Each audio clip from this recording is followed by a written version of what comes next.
আন্দোলন করার কোনো দরকার নেই, আমাদের 16-17 তারিখ স্টপেজগুলা হয়ে যাবে।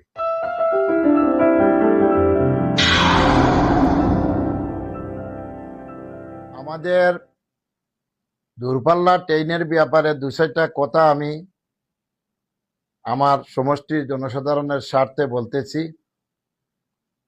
যে 13 তারিখ আমাদের প্রধানমন্ত্রী 3টা ট্রেনের উদ্বোধনী হবে মিজোরামের সাইরেন থেকে রাজধানী গুয়াহাটি ও লোকাল শিলচর।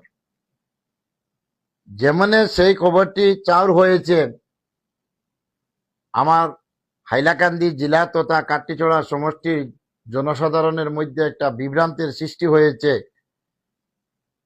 যে আমাদের কোনো স্টপেজ দেওয়া হয়নি, একমাত্র হাইলাকান্দি জেলার মধ্যে একটি স্টপেজ দেওয়া হয়েছে। সেই খবর পেয়ে আমি তড়িঘড়ি আমি চিফ সেক্রেটারি আমাদের ডক্টর রবি কৌটা আইএস সাহেব, ওনার সঙ্গে দেখা করে আমি মেমোরেন্ডাম সাবমিট দেই ও মাননীয় মুখ্যমন্ত্রী হিমন্ত বিশ্ব শর্মা দুইজনকেই সঙ্গে সঙ্গে ডক্টর রবি কৌটা আইএস সাহেব আমাকে কথা দেন উনি একটা ফরওয়ার্ডিং লেটার জেনারেল ম্যানেজার মালিগাঁওকে দিবেন। গতকাল আমি দিয়েছি, আজকে উনি সেই লেটারটি আমার হাতে তুলে দেন।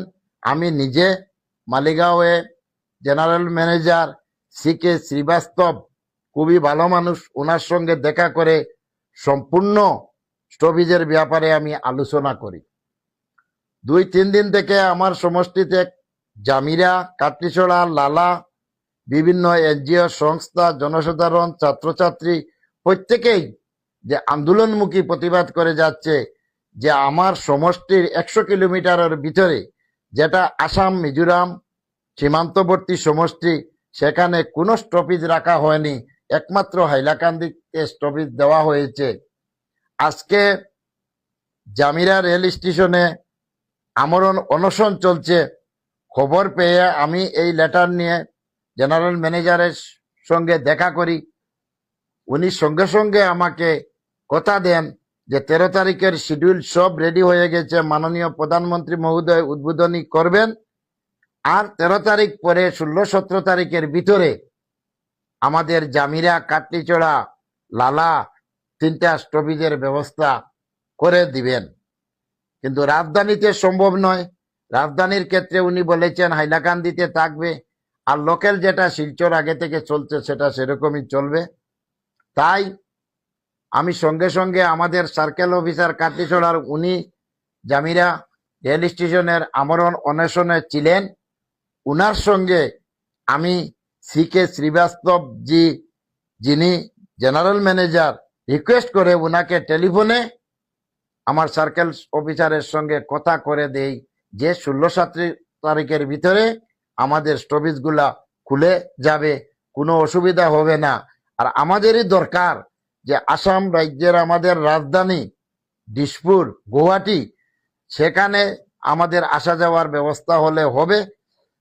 আর দিল্লি যেটা রাজধানী, সেটা আমাদের হাইলাকান্দি হলে চলবে। তাই সঙ্গে সঙ্গে আমরণ অনশন উড্ড হয়। আর আমি আমার সমষ্টির স্বার্থে, জেলাবাসীর স্বার্থে আমি মাননীয় মুখ্যমন্ত্রী, আমার মুখ্য সচিব, আমার রবি কৌটা সাহেব, দুইজনকেও আমি ধন্যবাদ জানাই যে অতি সত্বর আমাদের সেই দাবিটা পূরণ হয়েছে। আমি আমাদের জেলাধিপতি, সার্কেল অফিসার সবাইকেও আমি টেলিফোনে জানিয়েছি যে আর আন্দোলন করার কোনো দরকার নেই, আমাদের 16-17 তারিখ স্টপেজগুলা হয়ে যাবে।